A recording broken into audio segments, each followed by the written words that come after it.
வேற லெவல்ல. And Ramya sister, நீங்கள் மெழுகு சிலை மாதிரி இருக்கிறீங்க. அதுவும் நீங்கள் அதை பாடும்போது அப்படி சிரிச்சுக்கிட்டே உங்கள் கண் உங்கள் சிரிப்பு அதை பார்த்தே ரசிச்சுட்டு இருந்தேன். ரெண்டாவது, நீங்கள் எல்லாரையும் ரொம்ப பேலன்ஸ் பண்ண விதம் ரொம்ப அழகாக இருந்துச்சு. அதாவது பாட தெரியுது தெரியலை, அது செகண்ட்ரி. ஆனால் அவங்க அந்த ரிதத்துக்கு ஏற்ற மாதிரி கையை ஆட்டுறது, பாடுங்க அப்படின்னு ஏற்றி விடுறது, எனக்கு இந்த 5 டோனு 6 டோனு எல்லா டோனும் ஒரே டோன் மாதிரி தான் இருந்துச்சு. 0 நான். ஆனால் என்னைய பாட சொல்லும்போது நினச்சேன், ரம்யா சிஸ்டர் கூட பாடுறதுக்கு பின்னாடி ஸ்டேஜில் இருந்தேன். ஆனால் நான் இன்றைக்கி முன்னாடி வந்திருக்கேன் பாடுறதுக்கு. நாங்கள் அடுத்த வருஷம் ஏதாவது கற்றுட்டு வந்து நான் வந்து பாடுறேன் சிஸ்டர். அந்த அளவுக்கு எங்களுக்கு வந்து ஊக்கத்தை கொடுத்து அந்த சிஸ்டருக்கும் வணக்கம். இங்கே இருக்க யார் பேரும் எனக்கு தெரியாது. அந்த கேமராமேன் அண்ணன் பச்சை சட்டை போட்டிருந்த அண்ணன் வந்து அவரை பார்க்கும்போது பாடுற ஆள் மாதிரியே தெரியல. மயக்க பிடிச்சோன்னே வேற லெவலில் இருந்தது அவரோட voice. Pink colour shirt. Doctor அண்ணான்னு சொன்னாங்க.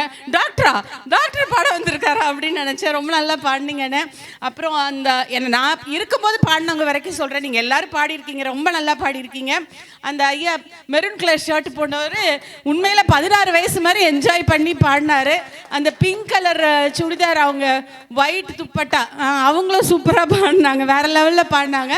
அண்ட் பிங்க் கலர் ஷர்ட் போட்டா இவர் பிங்க் கலர் ஷர்ட்.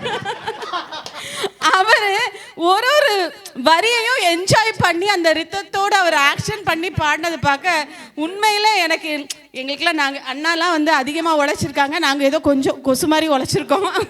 என் கொழுந்தனார் வந்து திண்டுக்கல் ஐபி செந்தில்குமார் பழனி எம்எல்ஏவாக இருந்தாங்க. இப்போ திண்டுக்கல் எம்எல்ஏவுக்கு நாங்கள் நின்று இருக்கோம். அதுக்காக நாங்கள் வேலை செஞ்சுட்டு இருந்தோம். அந்த பலுவெல்லாம் மண்டையில் நிறைய இருந்தது. அதெல்லாம் அப்படியே கொஞ்சம் இறங்கி ரிலாக்ஸாக சந்தோஷமாக இருந்தோம் நாங்கள் நீங்கள் பாடுறதை பார்த்து.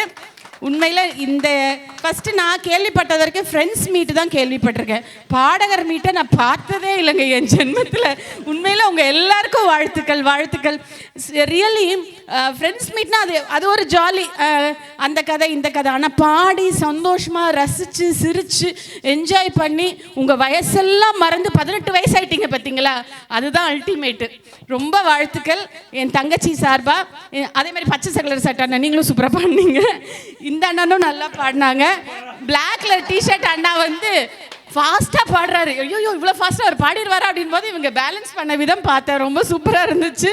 உண்மையில் எல்லாருமே சூப்பராக பாடினீங்க. வாழ்த்துக்கள். லேடிஸ் நீங்கள் பாடினதெல்லாம் நான் கேட்கல, இல்லைன்னு நான் உங்களையும் சொல்லியிருப்பேன். எல்லாருமே நல்லா பாடினாங்கன்னு சொன்னாங்க. மாசி நல்லா பாடுவாங்க. ஆனால் நான் ட்ரை பண்ணி பாடுறேன் சிஸ்டர். நீங்கள் எங்கள் அந்த அண்ணன் சொன்னார்ல பின்னாடி இருந்து வந்து பாடினேன்னு, நான் கேட்ட வந்து பாடுறேன் சிஸ்டர். அடுத்த வருஷம் விழுந்து பரண்டு தவழ்தாவது கற்றுக்கிட்டு வந்துடுறேன் சிஸ்டர் ஏதாவது ஒரு பாட்டை. ஆனால் உங்கள் லெவலுக்கு வராது சிஸ்டர், வேற லெவல். மெழுகு சிலை மாதிரி இருந்து உங்கள் எல்லாரையும், அதாவது உங்களோட வந்து பாடும்போது அவங்க வேற லெவலுங்க. உங்களை பேலன்ஸ் பண்ணி உங்களுக்கு ஏற்ற மாதிரி அந்த கை ஆக்ஷன் பண்ணி சிரித்து அழகாக உங்களை அரவணைச்சு, உங்களுக்கு தெரியலனா கூட அந்த இடத்துல விட்டு கூட அடுத்த இடத்துல பிடிக்கிற மாதிரி உங்களை ஏற்றி விடுற விதம் இருக்குல்ல, அதுக்கு உங்களுக்கு பாராட்டுகள் சிஸ்டர். உங்களை தான் நான் பார்த்துக்கிட்டே இருந்தேன், ஆனால் நீங்கள் என்னை பார்க்கவே இல்லை. நீங்கள் அந்த சிஸ்டரை தான் பார்த்தீங்க. நல்லா பார்த்துக்கங்க. ரொம்ப அழகாக இருக்கீங்க மெழுகு சிலை மாதிரி. அண்ட் எவ்ரிபடி எல்லாருக்கும் வாழ்த்துக்கள். ரொம்ப ஹாப்பியாக இருக்குது. நெக்ஸ்ட் இயர் கண்டிப்பாக நான் பாடுறேன். அப்போ நீங்கள் என்னைய சொல்லணும் சூப்பராக பண்ணீங்கன்னு. Thank you madam.